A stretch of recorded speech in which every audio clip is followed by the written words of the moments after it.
সমন্বয়করা দেশের জন্য এত কিছু করলো, দেশটাকে বিক্রি করার চেষ্টায় বিক্রি করে দিল, দেশটাকে ধ্বংস করলো, তাদেরকে পেটানো কি ঠিক জায়েজ? এটা ঠিক বলেন?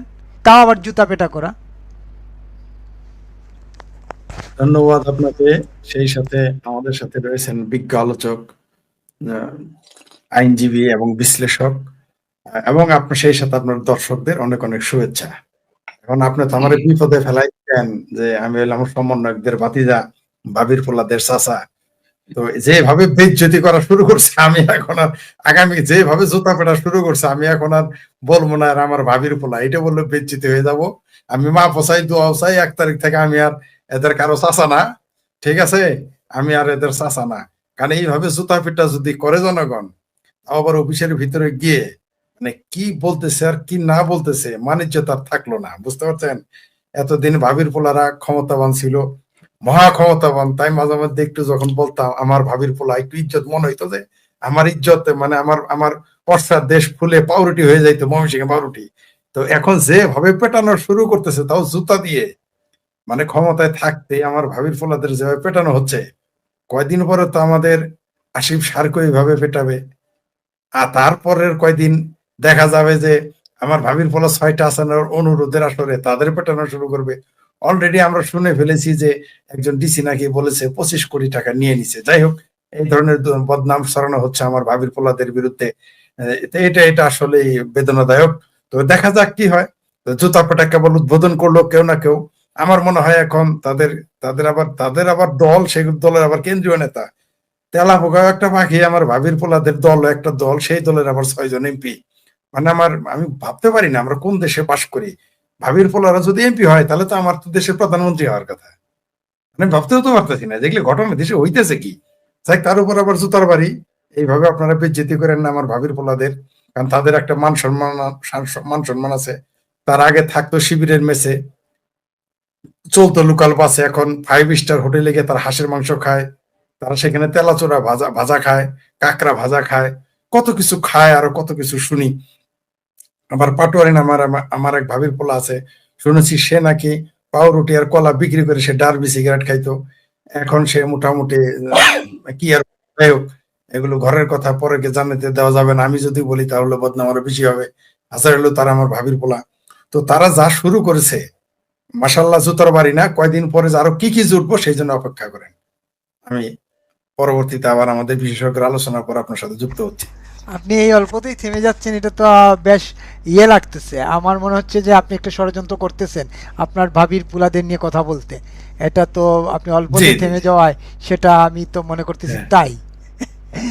আচ্ছা। হ্যাঁ হ্যাঁ, এইভাবে আপনারা জুতাতে পেটাবেন আমার ভাবির পোলাদের, তারপরে আবার আমার ভাবির পোলা বললে আমিও তো, মানে লোকজন তো বলবো যে হায় হায় হায়, এই আর ভাবির পোলা জুতার বাড়ি খায়, তখন আমার ইজ্জত থাকলো বলেন তো দেখি। আসলে ক্ষমতায় যখন আসে বা ক্ষমতায় যখন থাকে, ক্ষমতা যখন পায়, তারা নিজেকে ধরাকে সরা জ্ঞান করে, যতই তাদের বেইজ্জতি করেন। ওই মানির মান পাহাড়ের সমান, যে এক কোদাল তো গেছে। এরা তো বেইজ্জতি কম হয় নাই, আমার ভাবির পোলারা এমপি হওয়ার পরেও কি তাদের দাবরায় নাই, তাদের কি কুনি মারে নাই, কুতায় নাই, বহু কিছু করেছে। কিন্তু আসলে ওই যে ক্ষমতায় যখন যায়, তারা নিজেকে ধরাকে সরাগন করে, কোনো কিছুই তারা মনে করে না। যে মানিমান পাহাড়ের সমান এক কোদালি তো গেল, হাটের মধ্যে বাজানের পিড়াইছে, তাতে কি, আমারও তো কিছু কয় নাই, আমি তো পাশ দিয়ে চলে আসছি। এদের দশাটা এরকম।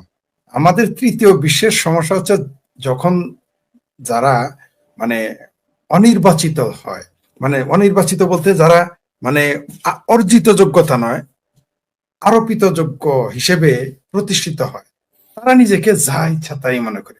আপনি দেখেন না এরা কি ধরনের কথা বলে। আজকে দেখলাম যে শাকা চৌধুরীর পোলায় ফাঁকা একটা বলি দিল যে একটা বিএনপির কর্মী থাকতে বাংলাদেশের আওয়ামী লীগকে দাঁড়াইতে দিবে না, দেশে থাকতে দিবে না। এগুলো কোনো বক্তব্য? তো ক্ষমতায় গেলে এই ধরনের তারা বলে, তার বাপেও বলেছে, তার বাপ আবার ঝুলেও গেছে। তো আমার ভাবির পোলারা, তারা আসলে যতই বেজ্জতি করেন, তাদের যার ইজ্জতই নাই, তারা আপনি কি বেজ্জতি করবেন? যে থাকতো, আবারও বলতেছি, যে চলতো শিবিরের মেসে, থাকতো শিবিরের মেসে, চলতো লোকাল বাসে, যার পায়ের স্যান্ডেল গেঞ্জি গুলো আপনি 5 তারিখে দেখেন, তার তাদের গায়ের স্যান্ডেল গুলো দেখেন, তাদের চেহারা গুলো দেখেন, তাদের গর্দান এখন দুম্বার মতো হয়ে গেছে, পেট ফুলে টেপা মাছ হয়ে গেছে, পশ্চাৎ দেশ ফুলে ময়মনসিংহের পাউরুটি হয়ে গেছে আমার ভাবির পোলাদের। সবগুলো কেসকি বান্দির পোলা সুলতান খাওয়া হয়ে গেছে, এমন তাদের ভাব। তো এরা এগুলো এরাই লজ্জাতেও যাবে না, এদেরকে ওই যে যেমন কুকুর তেমন মুগুর দিতে হবে। তাছাড়া এরা মুগুর না খেয়ে এরা দেশ ছাড়বে না, এরা শান্ত হবে না। তবে তারা ভীত সন্ত্রস্ত, বিশেষ করে যখন জননেত্রী শেখ হাসিনা বলেছেন আমি আসতেছি, তোমরা ফাঁসির দড়ি রেডি রাখো, তারপরে থেকে তাদের মধ্যে মানে উথল পাথাল শুরু হয়ে গেছে। এই জন্য দেখেন আসিফ আরো পোস্ট দেয়, 2-4 জন ভয় পেয়ে গেছে, এগুলো বোঝা যায়। তারা তো বেসিক্যালি তারা তো ভীত, তারা তো জানে যে বাংলাদেশ আওয়ামী লীগ, আমি বলেছি তো কয়েকবার যে বাংলাদেশ আওয়ামী লীগ হলো সেই আলাদিনের জিন, সেই আলাদিনের ভূত, সেই আলাদিনের প্রেত, সেই আলাদিনের দ্বৈত, যাকে আপনি বোতলে বন্দি করতে পারবেন না। আওয়ামী লীগকে বোতলে বন্দি করা যায় না। বাংলাদেশ আওয়ামী লীগ হচ্ছে জনগণের তৈরি করা দ্বৈত। এই জনগণের দ্বৈতকে আপনি কিভাবে বন্দি করবেন নিষিদ্ধ নামের বোতলের ভিতরে? আপনি একটা ডিক্লেয়ার দিলেন বাংলাদেশ আওয়ামী লীগ নিষিদ্ধ, আপনি ভাবলেন ফু দিলাম, বোতলের কষি দিলাম, জিনটা বন্ধ হয়ে গেল, দ্বৈত আটকে গেল। না, পৃথিবীর কোনো বোতলই তৈরি হয় না যেখানে আওয়ামী লীগ নামক দ্বৈতকে আপনি বন্দি রাখবেন। তো আমার ভাবির পোলারা তা জানে।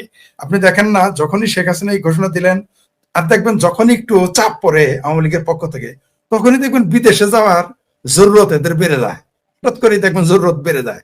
আমি বিশ্বস্ত সূত্রে জেনেছি, মানে এটা একেবারে ফেলনা নিউজ না, সবার পাসপোর্ট রেডি, ভিসা টিসা সব রেডি, সব সময় তারা পকেটে ডলার নিয়ে ঘুরে, পাসপোর্ট নিয়ে ঘুরে, সব সময় 2-3টা দেশের ভিসা, এবং তারা কন্টিনিউয়াসলি তারা নাকি প্রতি সপ্তাহে টিকিট আবার পাল্টায়, মানে এমনি টিকিট কেটে রাখে, না যাইতে পারলেও টিকিট কেটে রাখে।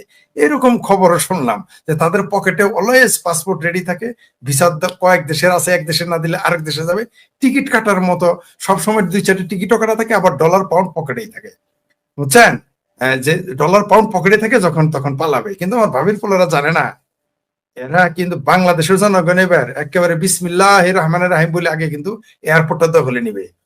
তারা কিন্তু অন্য জায়গায় যাবে না, তারা সংসদে দখল করতে যাবে না, তারা ক্যান্টনমেন্টে দখল করতে যাবে না। আগে কিন্তু বিসমিল্লাহ আউযুবিল্লাহ প্রথমে বলবে, আউযুবিল্লাহি মিনাশ শাইতানির রাজিম, তারপরে বলবে বিসমিল্লাহির রহমানির রহিম, তারপরে জয় বাংলা জয় বঙ্গবন্ধু স্লোগান দিয়ে কিন্তু দখল করবে গিয়ে এয়ারপোর্ট। এটা হয়তো তারা ভুলে গেছে। একটা বিমানও সেদিন চলবে না, এরা জানেই না। আমার ভাবির পোলারা যাওয়ারই সুযোগ পাবে না। ওদের যদি কপাল ভালো থাকে, এরকম মানুষ তাদের জুতা পিটে পিটে পিটে পিটে তাদের পাকিস্তান পাঠাবে, আর কপাল যদি খারাপ হয় পেটে পাড়া দিয়ে তাদের পেটে যা আছে সব বের করে ফেলবে, সামনে দিয়ে পিছন দিয়ে। এছাড়া তাদের আমি আর কোনো ভবিষ্যৎ দেখতেছি না। আমার ভাবির পোলারা সাপের 5 পা দেখেছে, মানে এরা নিজেরা যে কি মনে করতেছে, আশা করি সাপের 5 পা দেখলে মানে নিশ্চিত থাকেন আপনি। এবং আমার ভাবির পোলা, জ্যাঠা, যারাই থাকো, কাকা, জ্যাঠা, মামা, খালু, ভাই, ছোট ভাই, বড় ভাই, ওই যে তারেক রহমান সাহেব এর আগে তার মাজা ভেঙেছিল, তাকে ঝুলিয়েছিল, এবার হয়তো তাকে ঝুলাবে না, মাজাও ভাঙ, তিনি হয়তো সোজা চলে যাবেন আবার ফিরতি লন্ডনে। তিনি লন্ডনে চলে গেলে এদের যে কি পরিণত হবে আমি এই চিন্তা করতেছি। আমি খুব অস্থির, কারণ এখনই কিন্তু একবার বলে যে আসিফ স্যার বলে তিনি কিছু চুক্তির ব্যাপারে জানেন না, জামাত বলে আমরা তো ইম্বি ইম্বি খাই, কিছুই জানি না। আবার ওইদিকে ভাবির পোলারা বিধানিক বলা শুরু করছে আমরা তো চুক্তির ব্যাপারে কিছুই জানি না। এখনই কিন্তু আব্বা যে দলিল করে গেছে সে দলিল অস্বীকার করতেছে, অথচ সবারই কিন্তু সেখানে সাক্ষী আছে। কিন্তু ভাবির পোলারা কোথায় যাবা, সাক্ষী কিন্তু ওই স্বাক্ষরের কাগজটা কিন্তু বেরোবে, কোন কোন ব্যক্তি স্বাক্ষর করেছে ওটা তো বের হয়ে যাবে। আর সাক্ষীর দরকার নাই তো, আমাদের আর সাক্ষী রয়েছে। আমাদের আর সাক্ষী হচ্ছে কি, ব্লেজার খলিল। তিনি তো বলেই দিয়েছেন যে বিএনপি এবং জামাত উভয়ে মিলে এখানে স্বাক্ষর করেছে, রাজসাক্ষী। পাশাপাশি আমাদের ওই যে ফট মাজাহারের যে বিবি সাহেব আছেন নাকি, ফরিদ আক্তার নাকি ফরিদ আক্তার, তিনি তো বলেই দিয়েছেন আরেক কদম আগে নিকাল গয়া। তিনি বলেছেন জামাত বিএনপি সহ সব দলই এখানে স্বাক্ষর করেছে। মার্শাল্লাহ, কোন একেবারে 2জনই রাজসাক্ষী, 2জনই একজন মন্ত্রিত্ব এখনো আছে, আরেকজন সাবেক উপদেষ্টি নাকি উপদেষ্টা ছিলেন। সুতরাং আমাদের জন্য তো সাক্ষী হওয়ার দরকার নেই, শুধুমাত্র আমাদের ওয়াকার ভাই সাহেবকে, ভাইজানকে একটু বেড়াকে ফিরে যেতে দেন। পাবলিক জানে তাদের কি করতে হবে, শুধু সেনাবাহিনীর জন্য পাবলিক বসে আছে। এরা বেড়াকে গেলেই না কেবল তো জুতার বাড়ি, সুতার পাতা ডলবে পাবলিক, পশ্চাৎ দেশে সুতার পাতা ডলে ডলে ঘোরাবে, নিশ্চিত থাকেন। সুতার পাতা দিয়ে এদের পেটাবে পাবলিক, এদের শুধু পেটাবে, শুধু পেটাইলে পাবলিকের দুঃখ ক্ষোভ যাবে না। আপনি সরকারি হিসেবে 6 থেকে 7 শিশুকে হত্যা করেছেন, বেসরকারি হিসেবে কয়েক হাজার মেরেছেন, লক্ষ লক্ষ লক্ষ লক্ষ এখানে তারা আক্রান্ত হয়ে আছে। এত সহজে জনগণ ছেড়ে দিবে?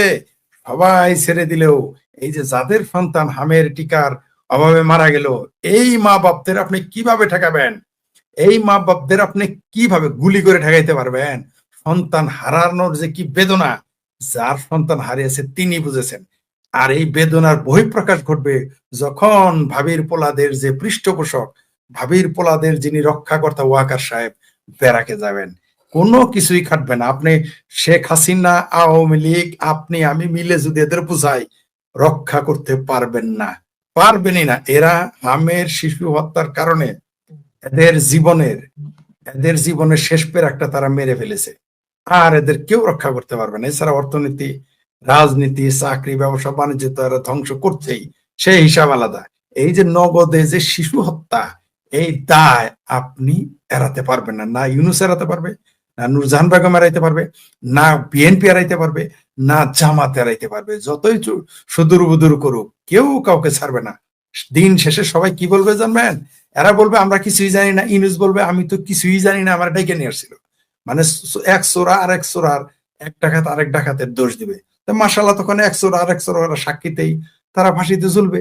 আমরা তখন দেখবো। তবে ফাঁসিতে ঝোলানোর সময় আমরা পাবো না, কারণ এই যে যাদের শিশু মারা গেছে, এই মা বাবারা তাদের ধরে নিয়ে যাবে, আপনারা দেখতে পারবেন। আর তারা যদি ধরে নিয়ে যায়, পৃথিবীর কোনো আদালত তাদের কিছুই করতে পারবে না। তারপরে আমরা তো গণ আদালত গঠন করবোই।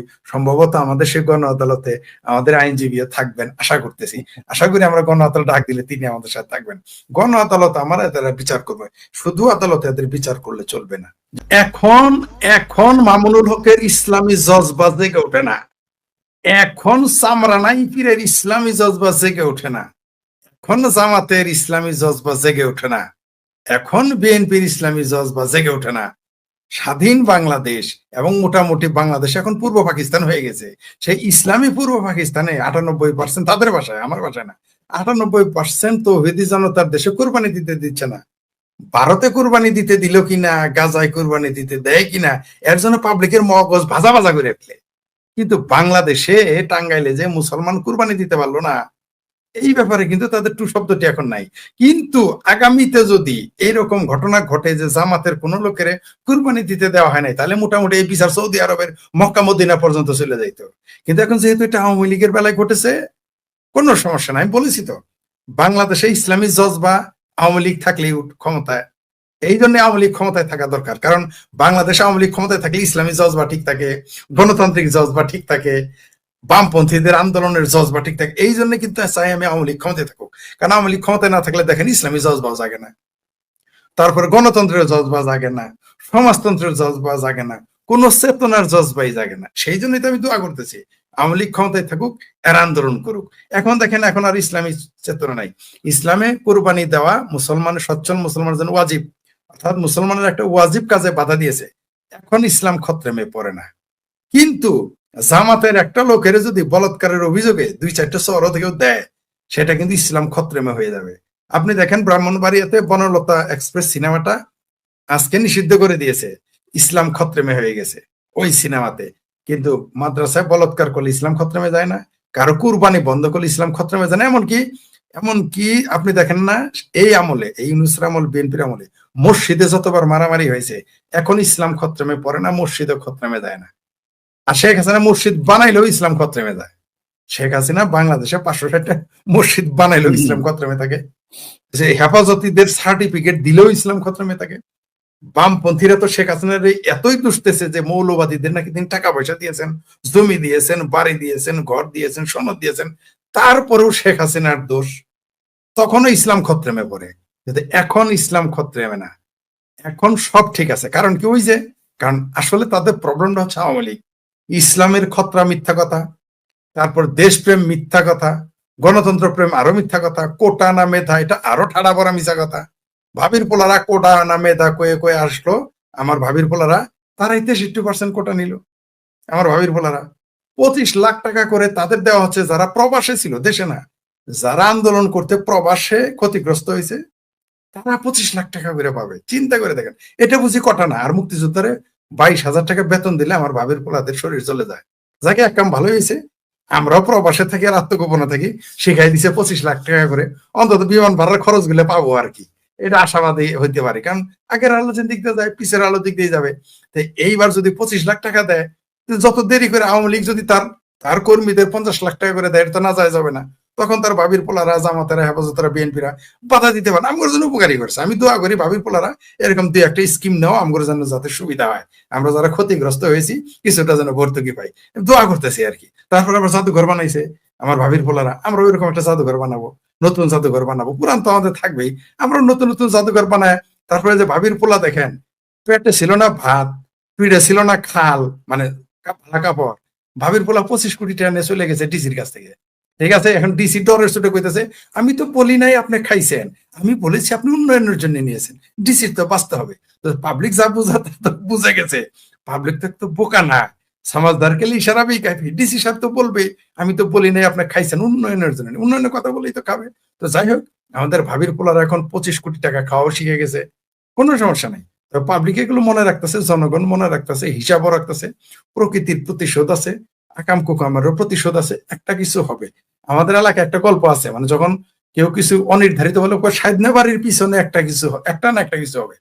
তো মাসাল্লাহ আর কিছুদিন যাওয়ার পরে ওয়াকার ভাই বেড়াকে ফিরে যাওয়ার পরে বাংলাদেশে কিন্তু একটা না একটা কিছু হবে, কেউ ঠেকাইতে পারবে না। আমি মনে করেছিলাম আওয়ামী লীগ কমপক্ষে আরো 3 বছর পরে আসবে, মানে এই সরকার, এই মুসলেকা সরকার মিনিমাম 3 বছর থাকবে, এটা আমার ধারণা ছিল, যে তারপর আন্দোলনের মাধ্যমে তার পতন ঘটবে।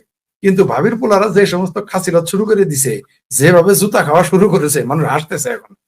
তো আমার মনে হয় যে ইউনূস সরকার তো 18 মাস ছিল, এই সরকারের মুরব্বী মনে হয় না, 18 মাস তো দূরের কথা, আর 1 বছর যাবো কিনা আমার যথেষ্ট সন্দেহ আছে। যাই হোক, এটাই দরকার, কারণ এই দেশের জনগণও দেখে ফেলেছে 18 মাস ইউনূস কি করেছে, 3 মাসে জনগণ বুঝে ফেলেছে তাদের জাতীয় ভাইয়া কি করতে পারবে। কারণ তিনি কি কি বলেন এগুলো শুনেই মানুষ হাসে, কিছু করতে হবে তো দূরের কথা, তারা 7 দিনেই বাংলাদেশের অর্ধেক খাল খনন করে ফেলে, এগুলো আমাদের বিশ্বাস করতে হয়, এগুলো আমাদের শুনতে হয়, এগুলো এগুলো তিনি আবার বলেন। তার মন্ত্রী বলেন, তার আইনমন্ত্রী বলেন, তার মন্ত্রী বলেন দেশে আর গণতন্ত্রের বন্যা বয়ে গেছে, তার আইনমন্ত্রী বলেন দেশে এখন আইনের সুশাসনে বন্যা বয়ে গেছে, কিন্তু আমরা কি দেখি। মানে যাই হোক, মোটামুটি তারা এত তেল দিতেছে যে এই সরকারকে তারা নিজেরাই এত তেল দিতেছে যে তাদের মেঝেটা পিচ্ছিল হয়ে যাবে।